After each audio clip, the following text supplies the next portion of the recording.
नमस्ते जी। देश में चल रहा स्ट्रक्चरल रिफॉर्म्स का सिलसिला आज एक नए पड़ाव पर पहुंचा है।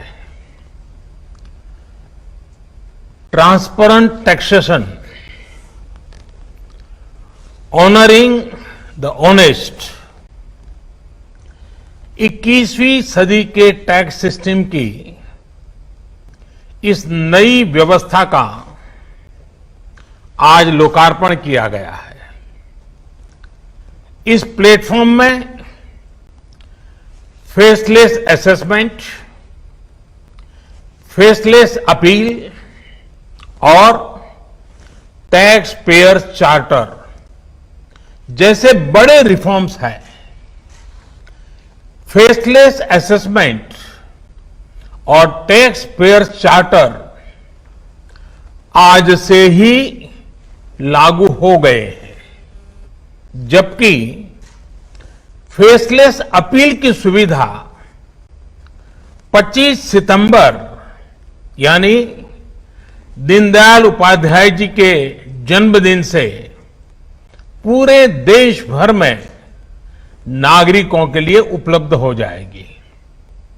अब टैक्स सिस्टम भले ही फेसलेस हो रहा है, लेकिन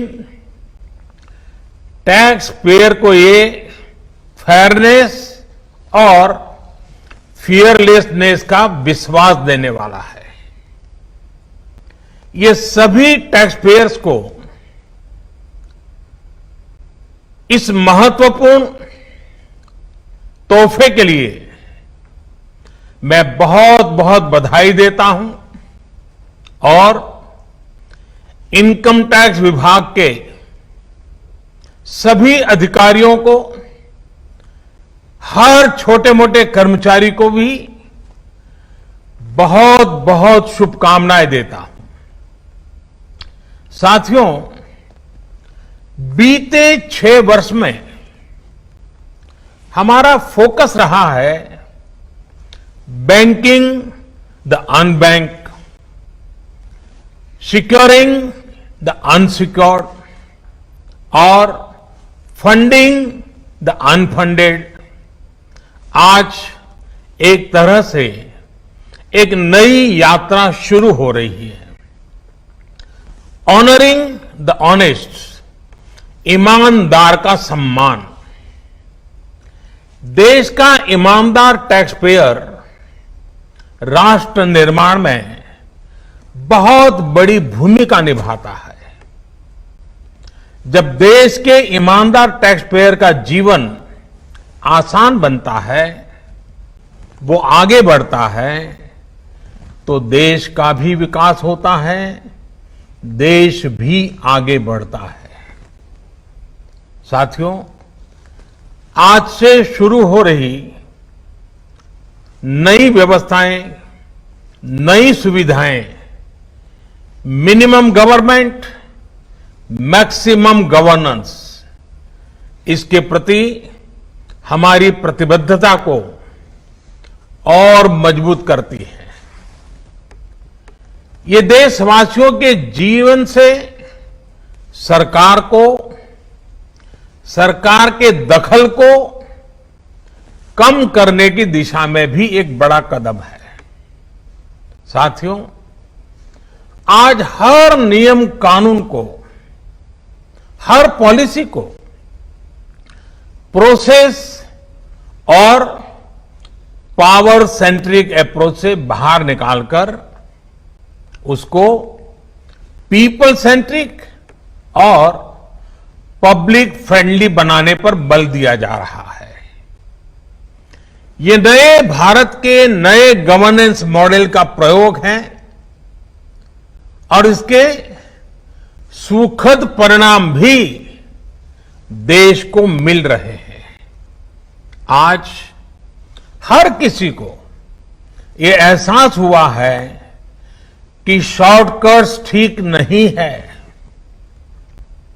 और हमारे यहां तो रेलवे स्टेशन पे लिखा जाता है shortcut will you cut you short. गलत तौर तरीके अपनाना सही नहीं है। वो दौर अब पीछे चला गया है। अब देश में माहौल इस ओर आगे बढ़ रहा है कि कर्तव्य भाव को सर्वोपरि रखते हुए सारे काम होने चाहिए। सवाल यह है कि ये बदलाव आखिर कैसे आ रहा है? क्या ये सिर्फ सख्ती से आया है? क्या ये सिर्फ सजा देने से आया है? जी नहीं, बिल्कुल नहीं। इसके अगर मोटे मोटे तौर पर मैं कहूं तो 4 बड़े कारण हैं। पहला, पॉलिसी ड्रिवन गवर्नेंस।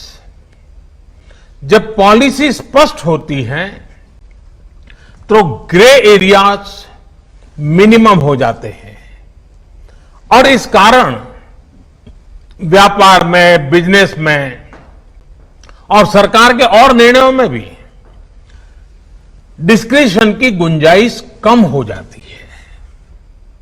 दूसरा, सामान्य जन की ईमानदारी पर विश्वास।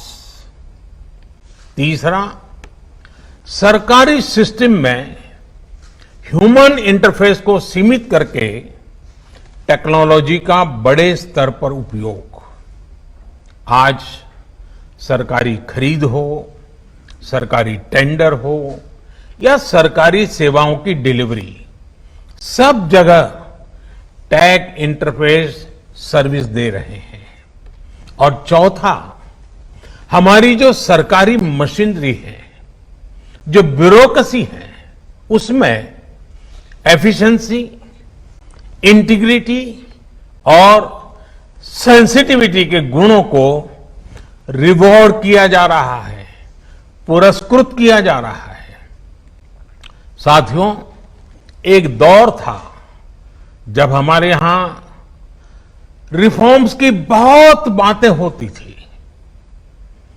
कभी मजबूरी में कुछ फैसले लिए जाते थे, कभी दबाव में कुछ फैसले हो जाते थे, तो उन्हें रिफॉर्म कह दिया जाता था। इस कारण इच्छित परिणाम नहीं मिलते थे। अब ये सोच और अप्रोच दोनों बदल गई है।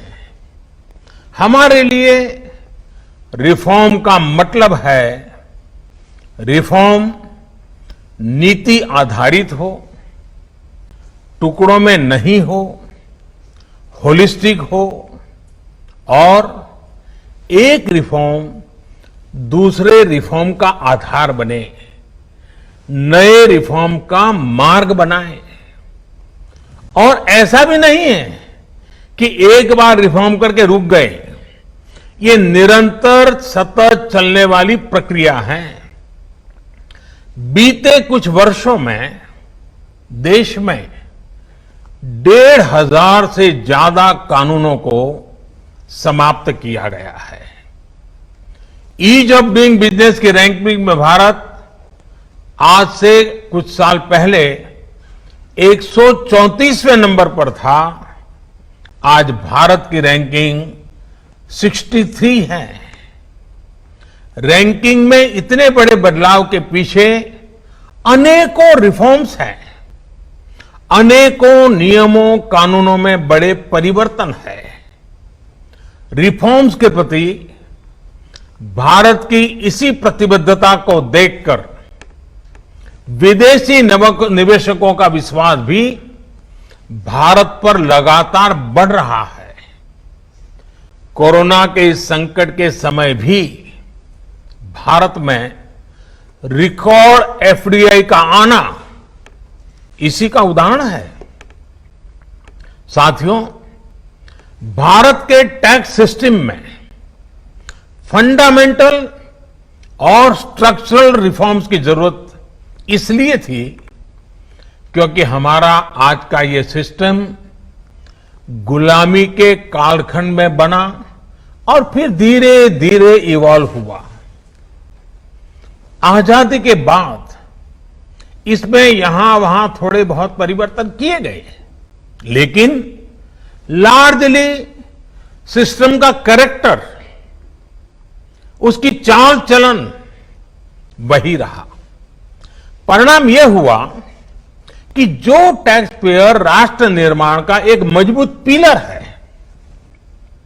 जो देश को गरीबी से बाहर निकालने के लिए योगदान दे रहा है, उसको कटघरे में खड़ा किया जाने लगा। इनकम टैक्स का नोटिस फरमान की तरह बन गया। देश के साथ छल करने वाले कुछ मुट्ठी भर लोगों की पहचान के लिए बहुत से लोगों को अनावश्यक परेशानी से गुजरना पड़ा। कहां तो टैक्स देने वालों की संख्या में गर्व के साथ विस्तार होना चाहिए था, और कहां गठजोड़ की, सांठगांठ की व्यवस्था बन गई।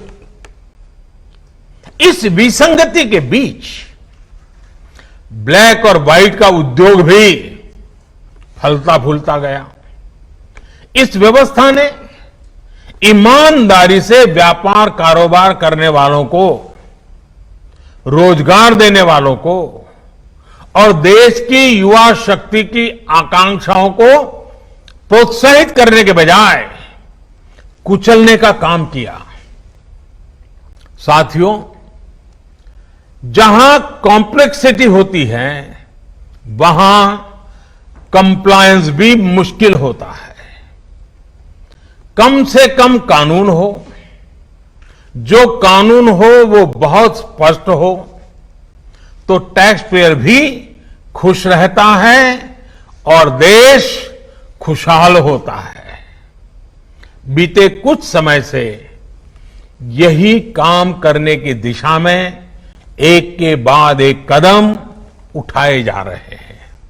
अब जैसे दर्जनों टैक्सेस की जगह जीएसटी आ गया, रिटर्न से लेकर रिफंड की व्यवस्था को पूरी तरह से ऑनलाइन किया गया।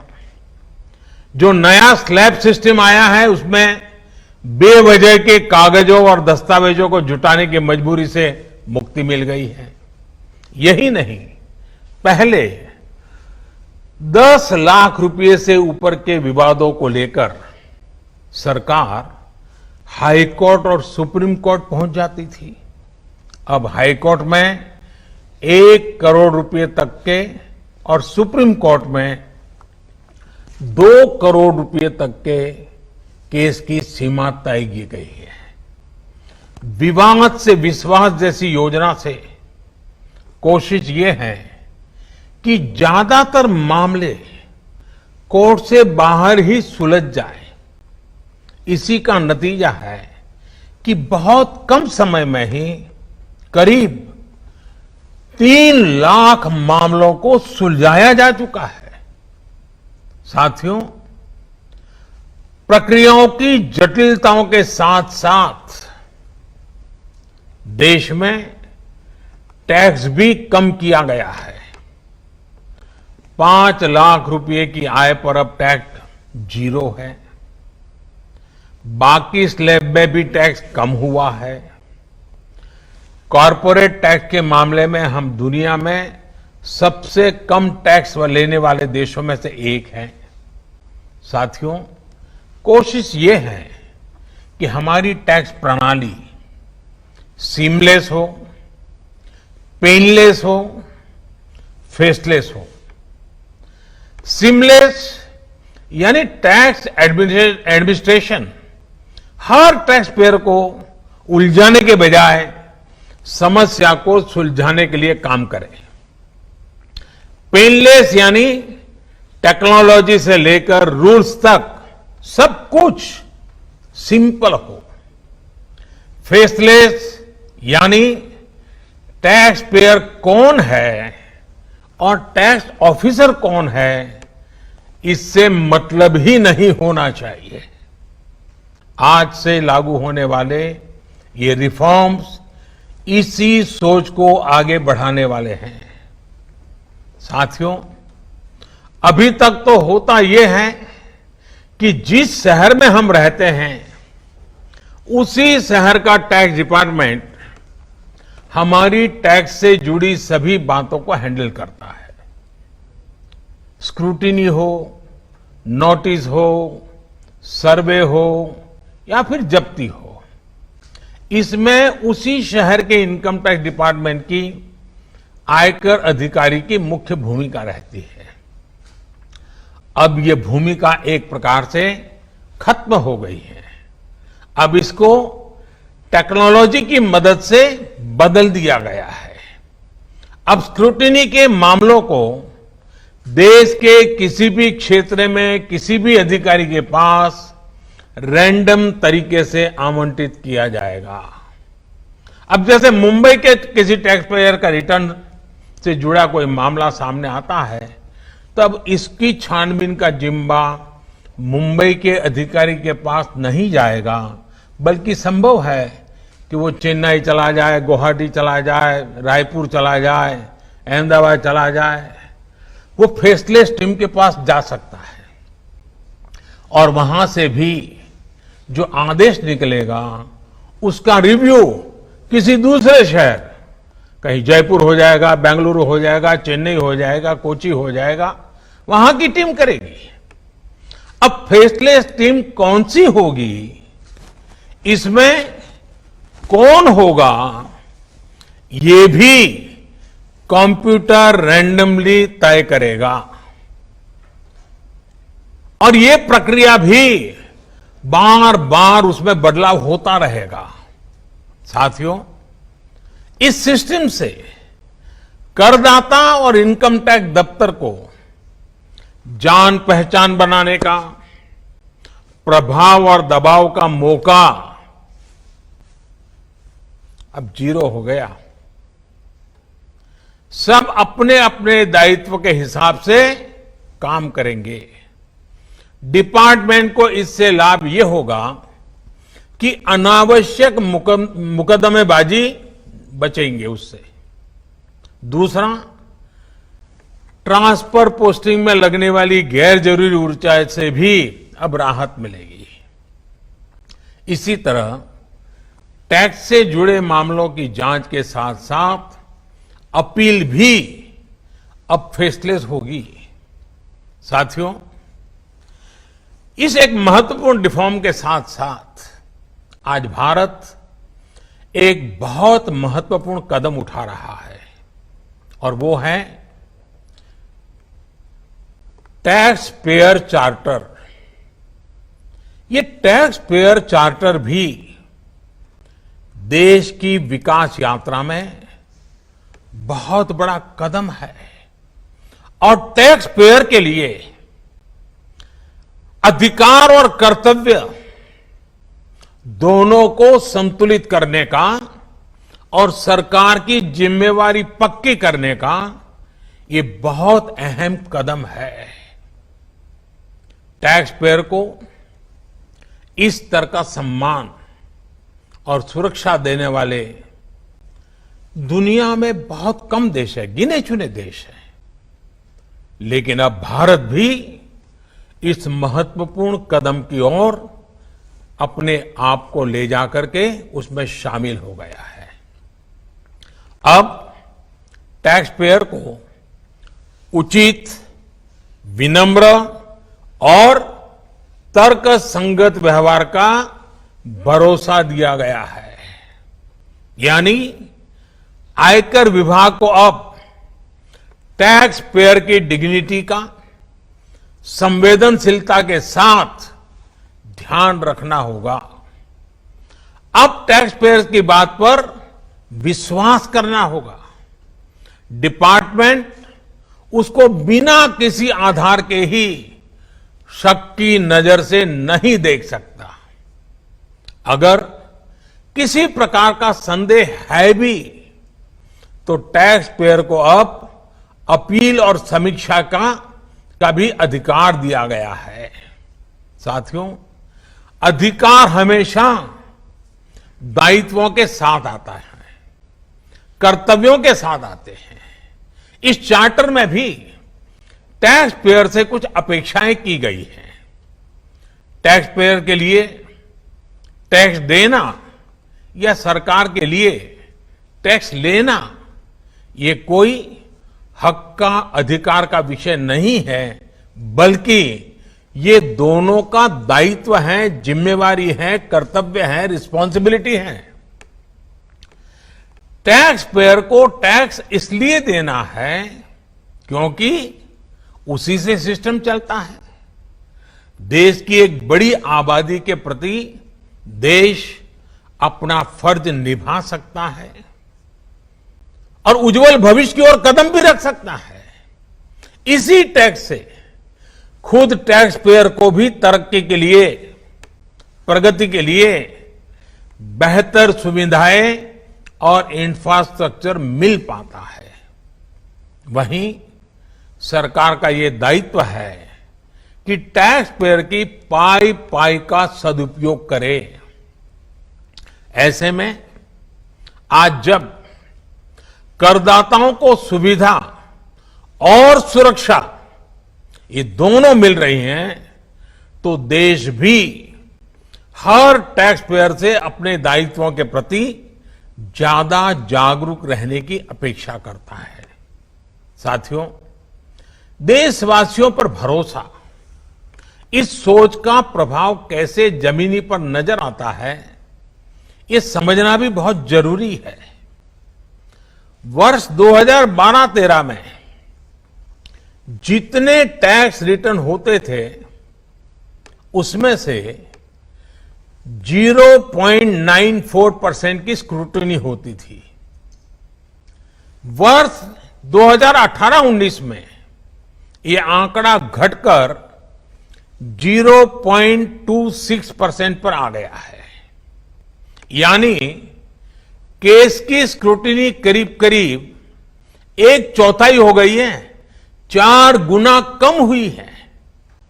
स्क्रूटनी का 4 गुना कम होना अपने आप में बता रहा है कि बदलाव कितना व्यापक है। साथियों, बीते 6 वर्षों में भारत ने टैक्स एडमिनिस्ट्रेशन में गवर्नेंस का एक नया मॉडल विकसित होते देखा है।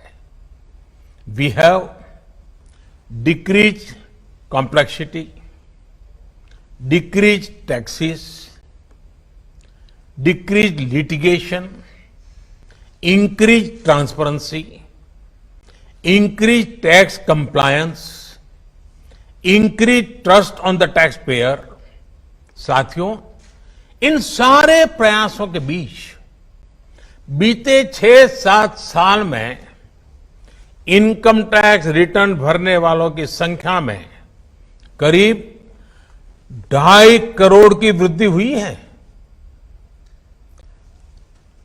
ये वृद्धि तो बहुत बड़ी है, लेकिन इस बात का हम इनकार नहीं कर सकते हैं कि इसके बावजूद भी 130 करोड़ के देश में ये बहुत कम है, बहुत कम है। इतने बड़े देश में सिर्फ 130 करोड़ में से 1.5 करोड़ साथी ही इनकम टैक्स जमा करते हैं। 130 करोड़ में 1.5 करोड़। मैं आज देशवासियों से भी आग्रह करूंगा, जो सक्षम है उनको भी आग्रह करूंगा, भिन्न भिन्न करके व्यापार उद्योग के संगठन चलाते हैं उनको भी आग्रह करूंगा। इस पर हम सबको चिंतन करने की जरूरत है, देश को आत्मचिंतन करना होगा और ये हमारा आत्मचिंतन ही आत्मनिर्भर भारत के लिए आवश्यक है, अनिवार्य है। और ये जिम्मेदारी सिर्फ टैक्स डिपार्टमेंट की नहीं है, ये जिम्मेवारी हर हिंदुस्तानी की है, हर भारतीय की है जो टैक्स देने में सक्षम है, लेकिन अभी वो टैक्स नेट में नहीं है। वो स्वप्रेरणा से अपने आत्मा को पूछे, आगे आए। और अभी 2 दिन के बाद 15 अगस्त है। आजादी के लिए मरने मिटने वालों को जरा याद कीजिए। आपको लगेगा, हां, मुझे भी कुछ न कुछ देना चाहिए। आइए विश्वास के, अधिकारों के, दायित्वों के इस महत्वपूर्ण भावना का सम्मान करते हुए, इस प्लेटफॉर्म का सम्मान करते हुए नए भारत, आत्मनिर्भर भारत के संकल्प को सिद्ध करें। एक बार फिर देश के वर्तमान और भावी ईमानदार टैक्स पेयर को बहुत बहुत बधाई देता हूं, शुभकामनाएं देता हूं। और ये पहल, ये बहुत बड़ा फैसला लिया गया है। इनकम टैक्स के अधिकारियों को भी जितनी बधाई दे उतनी कम है। हर टैक्स पेयर ने इनकम टैक्स अधिकारियों को भी बधाई देनी चाहिए, क्योंकि एक प्रकार से उन्होंने अपने आप पर बंधन डाले हैं। अपने खुद की ताकत को, अपने अधिकारों को उन्होंने खुद ने काटा है। अगर इनकम टैक्स डिपार्टमेंट के अधिकारी इस प्रकार से आगे आते हैं तो किसको गर्व नहीं होगा? हर देशवासी को गर्व होना चाहिए। और पहले के जमाने में शायद टैक्स के कारण कुछ समस्याएं होगी, लोगों ने टैक्स देने के रास्ते पर जाना पसंद नहीं किया होगा। अब जो रास्ता बना है वो टैक्स देने की तरफ जाने का आकर्षक रास्ता बना है। और इसलिए आइए भव्य भारत के निर्माण के लिए इस व्यवस्था का लाभ भी उठाएं और इस व्यवस्था को जोड़ने के लिए आगे भी आए। मैं फिर एक बार आप सबका बहुत बहुत धन्यवाद करता हूं, अनेक अनेक शुभकामनाएं देता हूं।